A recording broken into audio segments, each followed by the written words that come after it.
L'année 2016-2017 sera celle du tourisme culturel franco-russe. L'idée est de faire prendre conscience aux Russes et aux Français que chacune des deux cultures a influencé l'autre de manière profonde et durable et qu'on en voit les traces sur le territoire de chacun des deux pays.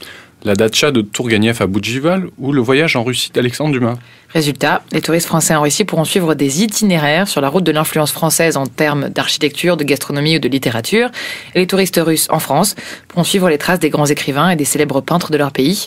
Et toujours dans un effort de dynamisme touristique, au-delà des traditionnelles expositions qui ne manqueront pas d'être organisées, vont se mettre en place des jumelages de monuments historiques. C'est-à-dire que c'est le même principe que les villes jumelées, mais à plus petite échelle. En visitant un des deux jumeaux, les touristes auront le droit à un petit document sur les deux monuments et sur les échanges entre eux. On a pu contacter Gilles Chenesso de l'agence de voyage Tsar Voyage à Moscou qui nous donne un exemple concret.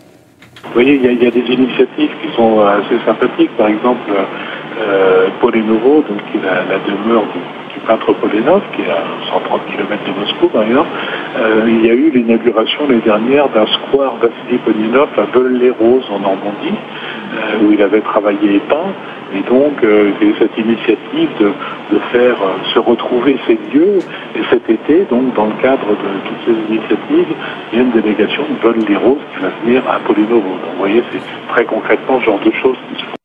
Et pendant qu'on avait ce directeur commercial touristique au téléphone, on en a profité pour lui poser quelques autres questions. Pense-t-il que l'initiative amènera plus de touristes en Russie ? Nous l'espérons en tout cas, bien sûr.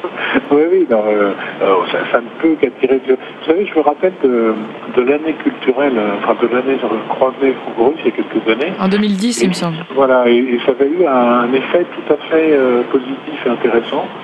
Ne serait-ce que parce qu'il y avait eu en France notamment énormément d'articles consacrés à la Russie et qui surtout n'étaient pas des articles polémiques.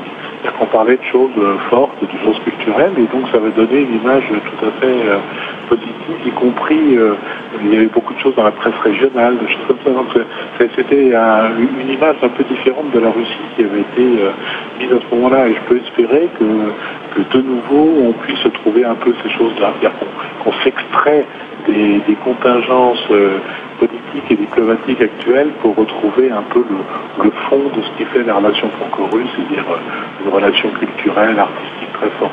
Parce que là, concrètement, pour vous, le tourisme, il pâtit un peu justement de ces contingences politiques qui ne sont pas très positives ? Curieusement non, le tourisme marche très bien en ce moment. En fait, la raison majeure est bien entendu dans le sens France-Russie. Le rouble. Le rouble qui a baissé. Il y a aussi un aspect qui est important, c'est que les gens se sentent en sécurité en Russie, alors que beaucoup de destinations traditionnelles françaises sont un peu sinistrées du fait des tensions internationales et notamment liées au terrorisme.